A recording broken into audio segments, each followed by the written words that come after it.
Hello everybody, this is Toys R Us, and for this special top 10 video, this is what I'm really looking forward to doing, to be honest, because this is top 10 pickups that I've managed and been lucky enough to source, and none of them are new. So they're not brand new, so they're not from Legacy, they're not from any of the subsidiaries around there, and they're also not original vintage. So basically these are figures that I've picked up from around the years 2000s, and a lot of them are Japanese exclusives, and a lot of them, are quite hard to source and quite hard to find.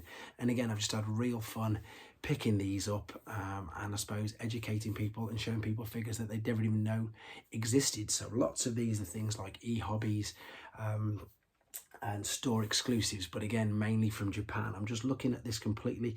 There's actually Botcons as well. Maybe only one Botcon, but yeah, so I suppose just a complete top 10 list of, let's use the word, obscure sort of figures, but you may recognise them. And anyway, some of them have been given more light anyway because of the fact they were originally released, like how I found the originals. So because it's quite, as I say, a funny list, obviously this is from the last top 10, you'll recognise that.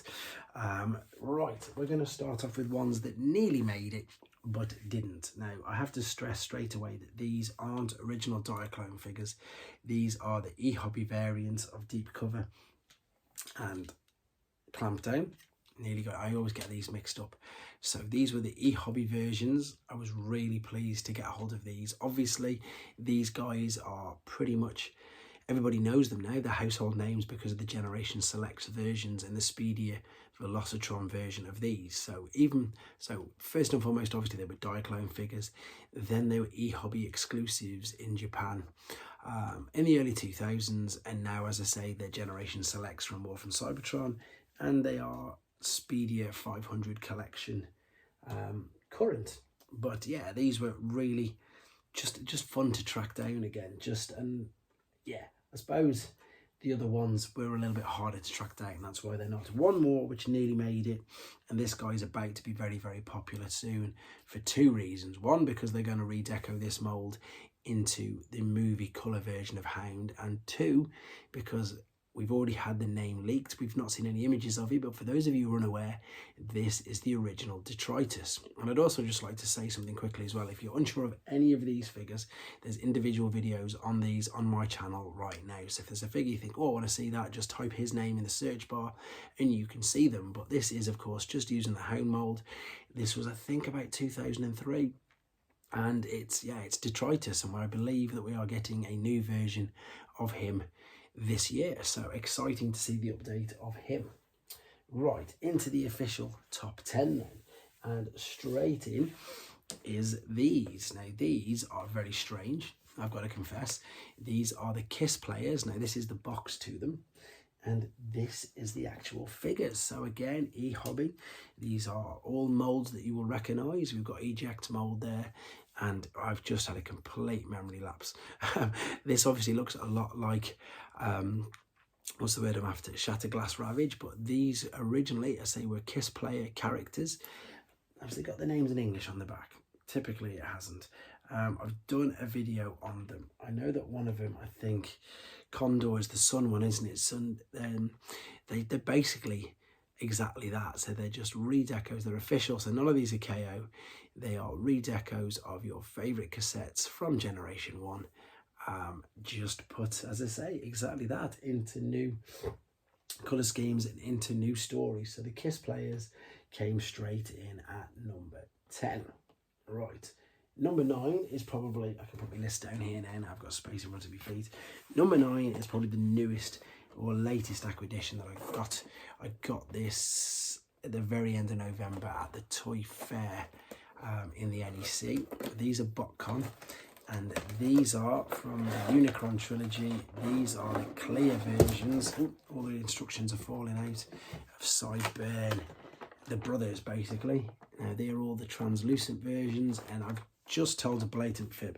I haven't got around to doing videos on these guys yet. I will be doing videos on these guys. All the rest have videos on them, but these ones, because I've only just recently got them, I've not. But these are Botcon exclusives. They are 3 molds that you'll have definitely seen before, but they are the translucent plastic versions of them. So this one is coming at number 9. And just again, because you see something, let's get rid of the noise, and you just think they're going to be so hard to source and track down. The reason why ehobby and Botcon and things are so hard to source and track down is because they were only ever made in limited numbers, just certain amounts of numbers. So of course, if people like me who buy them and want to keep hold of them, that's what they do, then obviously you're not going to see them until some collector decides that they're going to sell them. So the Botcon stuff and ehobby stuff is really hard to get hold of. Right, number 8. Have I done number 9? Yes, number 8 is this one I did a video on only the other day. This is Crystal Convoy, and this was an ehobby exclusive. This is the crystal version of the classic Voyager Optimus Prime mold. Beautiful figure, lovely, and thank heavens, even though he's crystal, no issues at all with the mold and transforming it, no heart in mouth, anything like that at all. Right, funnily enough, this next one's from the Robot Masters toy line. This is Reverse Convoy.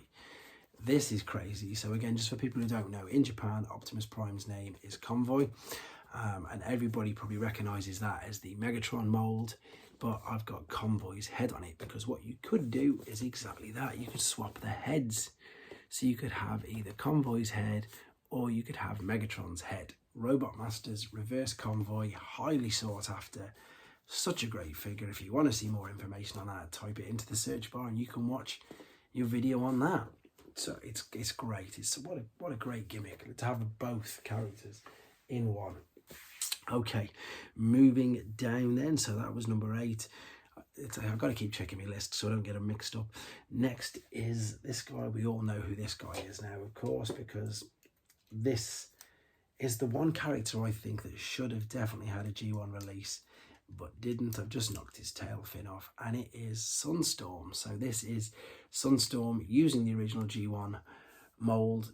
This is again an ehobby exclusive, and obviously he definitely needs, well, did need at the time to be released generically, but he never was. So again, ehobby, that's what they did. Again, ehobby, basically they work with Takara, they're licensed by Takara, and they use original vintage molds, and they just release the figures that we never had. It's so good. It's so good. Talking of figures that we never had, that's going to segue beautifully straight. Oh no, not yet. We've got number 5 first. Number 5 is Red Bape. This is Red Bape Optimus Prime. So Bathing Ape, the clothing line. It probably doesn't look that different with the light, but he's got brown legs. He's got the Bathing Ape logo there, not an Autobot logo. And his trailer was full camo, red full camo, with some crazy stickers on it in some crazy colours. Probably just woke the kids up. So this was the Red Bape Optimus Prime. Couple of reasons. I need to give a huge thank you and shout out to Paddy from Fingers on Plastic, because he helped contribute towards this. It was an incredibly nice gesture of him. He didn't need to do it whatsoever.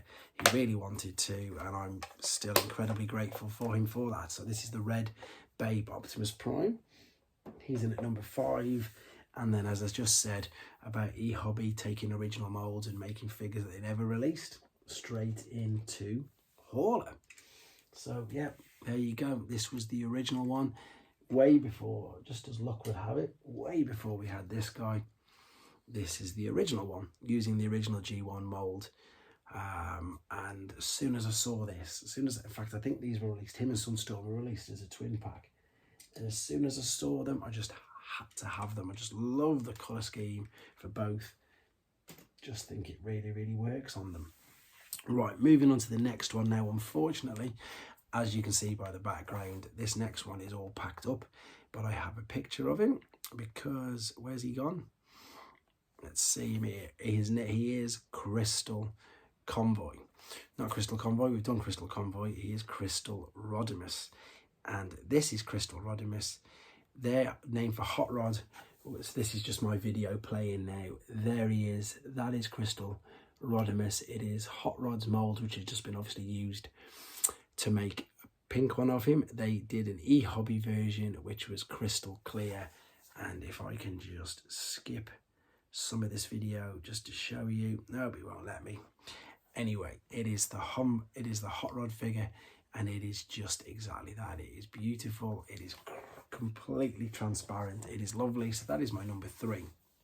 Right, here's a surprise, because now I think that most people will be thinking, I know what number 1's definitely going to be with all these crystals and all these see-through figures, but he's not. He is in at number 2. And because this is a family-friendly channel, I'm going to refer to his real name, not his most commonly used name. His real name is Shining Magnus, and this again is another exclusive, store exclusive, and he is completely yellow translucent plastic, but the cab in the back is pretty much black legs and that. And yes, he does go by another name. I suppose I can use the kids version of the adult name, Wee Magnus. He goes by that name, unfortunately, because of the colours, but this guy's so sought after. I believe 3,000 made ever. And when you're talking about figures and you're talking about the Transformers community, there's a lot more than 3,000 fans in the Transformers community. When these came out, these were just normal prices. Because there's only 3,000 of them made, and because there's obviously 300,000+, probably 3 million Transformer fans, that is why they command the stupid prices that they are currently doing. So, as I say, bunch of misfits here, a bunch of loads of them, but the last one that I think's beautiful, the last one, I'm looking at it right now, I'm just looking at him thinking, he's stunning. I do like that, I do like it, but I think for aesthetics, if I want to put something on display, this original, if he'd have had red eyes, you'd be calling this guy Nemesis Prime straight off. He doesn't have red eyes, he has beautiful blue eyes, and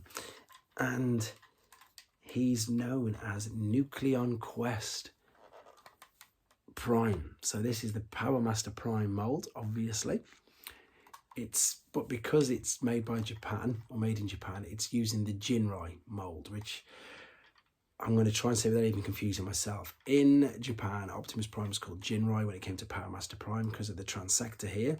This guy was called Jinrai. So basically the cab is metal, whereas obviously the Hasbro release was all plastic. So the cab is metal. It's got the proper chrome everywhere on it.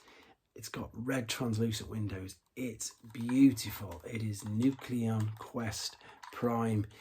Again, if you've never heard of these are Japanese store exclusives, and there's full videos on these with comparisons of their original selves. But Nucleon Quest Prime is my number 1 of my, I suppose, Japanese crazy store exclusive pickups that I'm really proud that I've managed to be able to pick up. So huge thank you to loads of people for the help with these over this year. So again, let me know what you think. If you've got any of them yourselves, do you like ehobby as well? Ehobby's amazing.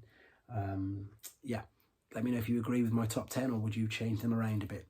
Anyway, let me know, guys. Take care.